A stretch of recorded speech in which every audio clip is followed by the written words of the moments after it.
time. And I saw Chasing Ice.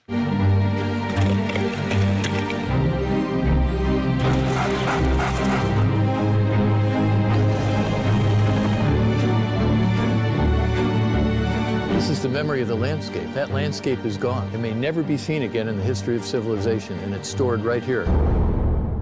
I have a little bit of a different documentary to talk about. Mine is Chasing Ice. This film follows James Balog, a photographer who has worked for National Geographic and has also published some of his own materials in books. And he creates the Extreme Ice Survey, which is an attempt to track and monitor glacial recession in certain parts of the Northern Hemisphere. So essentially what he does is he takes 25 cameras and sets them up in different places, for example, Iceland and Alaska. He wants to show people that climate change is real and that things are actually happening that are much worse than we suspected.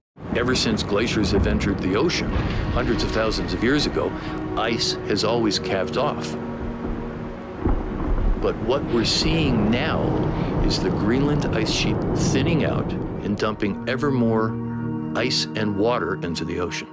The problem with the film is that it's only 70 minutes long. And amidst all of this information and all of the shots of the glaciers, we get a little bit of Balog's personal problems. He seems to have some medical issues with his knees, I guess from all of the hiking and climbing that he's done in his life. This knee has had 2 surgeries on it already, and it really could use a third. It just kind of lacks urgency, but it looks amazing, and there are some absolutely incredible things to see. A lot of people argue that climate change is just occurring as a natural state of things. Does this film have a political agenda? It definitely does, but it doesn't necessarily force it down your throat. I think it just shows you evidence. The point is to show that we are producing a large amount of greenhouse gases, and that is leading to climate change, and the rate at which these things are changing is becoming more and more drastic as time goes by.